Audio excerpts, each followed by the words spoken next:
Silver tsunami is what my boss called it. He said, Alex, we have a silver tsunami. I was a fresh grad, graduated university, joined this public sector job.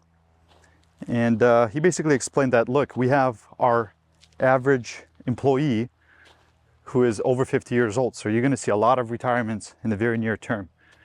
And sure enough, a couple of months into working there, these retirements just started coming in.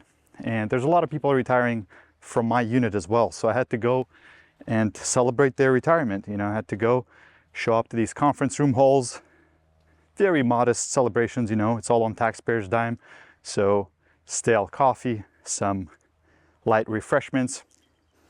And I would just sit there in these conference rooms. I didn't know these people well. I knew their names. I didn't really know their full life stories, but I would just sit there and observe how these people would get up on stage.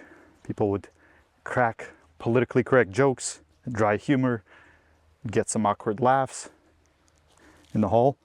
Some anecdotes from their lives were shared, but I would just fixate my attention on the actual star of the show, the retiree. And these people, they would just get up there, stand, smile politely, but you know, their eyes betrayed them, because I would look in their eyes and I see there wasn't really sadness or excitement about retirement. They almost seemed checked out to me, seemed kind of aloof. And I talked to some of them days before retirement. You know, they were passing on some of their projects to me, so I tried to have a conversation that maybe is a little bit deeper, but the conversation was very fragmented for the most part. It's very typical. It was 2 or 3 people who've noticed the same trend. They all complained about their divorces. These were technical people, mostly engineers, rambled about their exes, kind of were stuck in the past.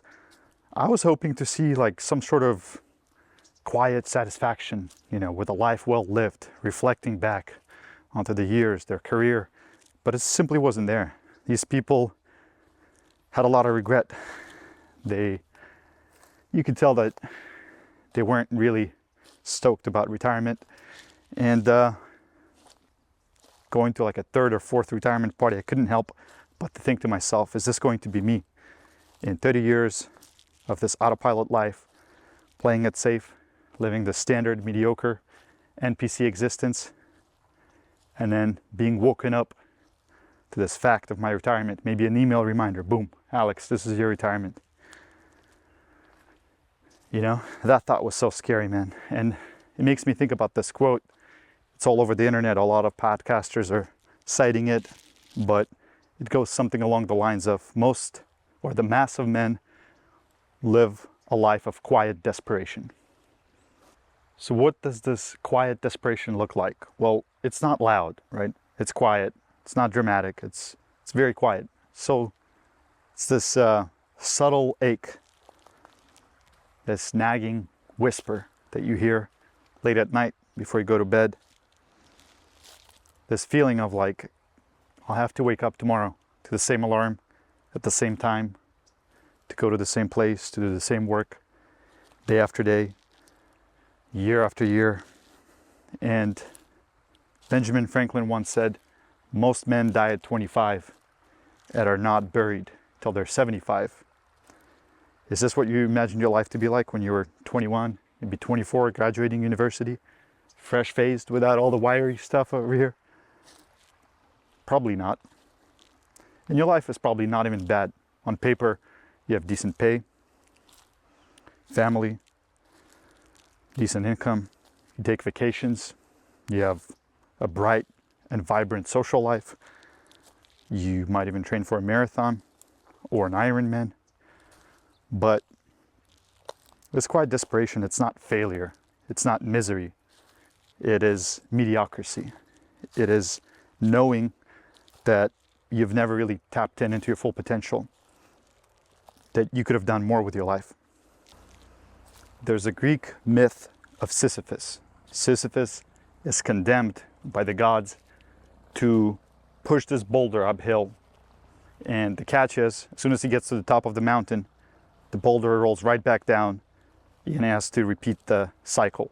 He has to do it all over again, forever. And this is the ultimate torment, right? Condemnation to a life of meaningless labor. And I think that's why a lot of people are feeling this quiet desperation, is their work, and especially with AI coming on the scene, will feel more and more meaningless. It will feel like, you're grinding day after day to work towards a promotion that you don't want, or to work towards a goal that you didn't set for yourself, somebody else did. And so push that boulder up the mountain, rolls it right back down. And I think that's the catch, right? I think that's the solution, is the antidote to a life of quiet desperation is purpose. Finding your purpose. Because you know that sometimes you are exerting effort, sometimes you're pushing a boulder uphill, but it feels good because you get into the flow state where, because you're legitimately interested in that project, maybe it's something new, the work does not feel like work. You get into the flow state, you can work through the night, and exertion actually feels good. It feels right. Your brain actually thrives on this creative discomfort of exerting yourself fully pushing into whatever that is that you're working on. And so the boulder feels light. That work feels light. And that's the key, is finding your purpose. And that feeling of desperation, of quiet desperation, is a sign from God that you have not found it yet, that you need to keep looking. And it doesn't mean that once you find your purpose, life will become easy. Life is not linear. There will be ups and downs, but all in all, when you find your purpose, you are excited about life. You are living a life that is meaningful. You're looking forward to the next day instead of dreading it. And when you get to retirement, when you get to that retirement party, you can look back at your life and say, wow, I had a well-lived life. It was full of energy. It was full of striving. It was full of purpose. I leave a legacy behind. I lived a meaningful life. And I think that should be the goal, is finding your purpose, striving, still pushing the boulder, still exerting yourself, but towards the right end, finding the right ladder to climb, right? And I'll leave you with a question.